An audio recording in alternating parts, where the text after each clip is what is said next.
For the last hour, we're going to talk about doing research for a particular writing task and even getting a little practice time. Let's start with some basic information about why and how writers do research. You've probably heard the advice to write about things you know. As a matter of fact, we're all here to work on some type of legacy project connected to our families. We all know our families, right? Right.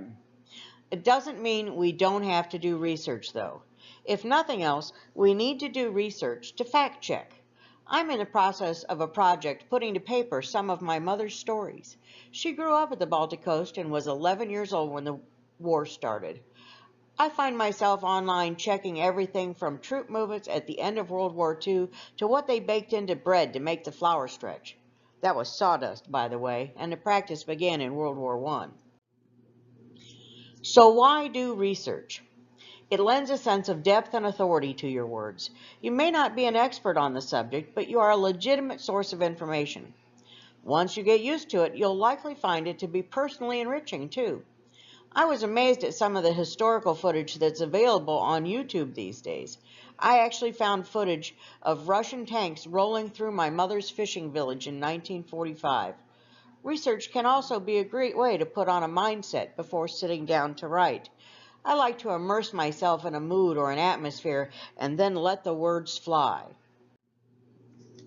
The word research itself can seem daunting, but don't let it. Every one of us is a researcher, probably every day. It is nothing more than seeking answers to basic questions. Who, what, when, where, why, and how.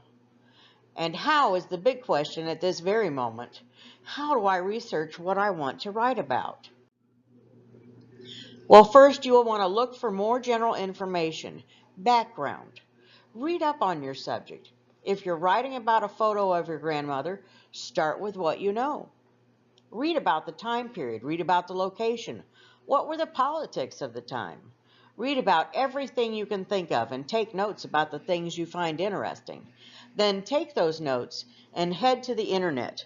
Google is your friend. Once you have a good idea about the direction you want to take, you'll begin to drill down into the topic to get more details and closer focus. Follow those things that you made note of as interesting. Maybe your grandmother was a seamstress. Maybe she started doing this work in the 1960s when women didn't wear slacks like they do today. Maybe she was the first seamstress in her town to start tailoring pants for women customers.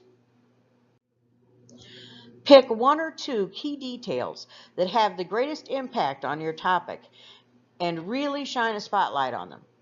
These are the items you'll want to really dig into and research in more depth. So where do you go to find solid information? Look for experts in the topic area. Check your television for documentaries that may be out there. With all the channels available to us, you'd be surprised what you can find out there if you start looking. Streaming sources like YouTube and Amazon may have content that provide context, detail, or both. Libraries are outstanding sources for books and articles, and the content is frequently available online. Look for writers who are interested in the same or similar subjects as you are, and never forget interviewing. If you want to know what it was like for an ancestor who served in a war, see if there are any veterans who served in the same war in your community. Most people are quite receptive to sitting down and telling their story. Don't be afraid to ask. Remember, though, when you are researching, you must use credible sources. How do you know what sources to trust? When in doubt, ask a librarian. They are gurus and will help point you in the right direction. You can often do this over the telephone or through a chat window online.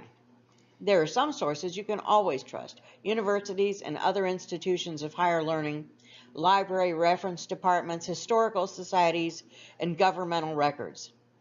If you're not sure about a source, just ask. I'll be happy to look at the source with you to identify whether or not it's credible.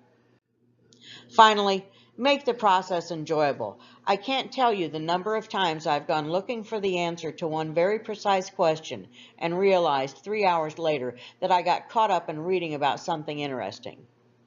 So who's got questions?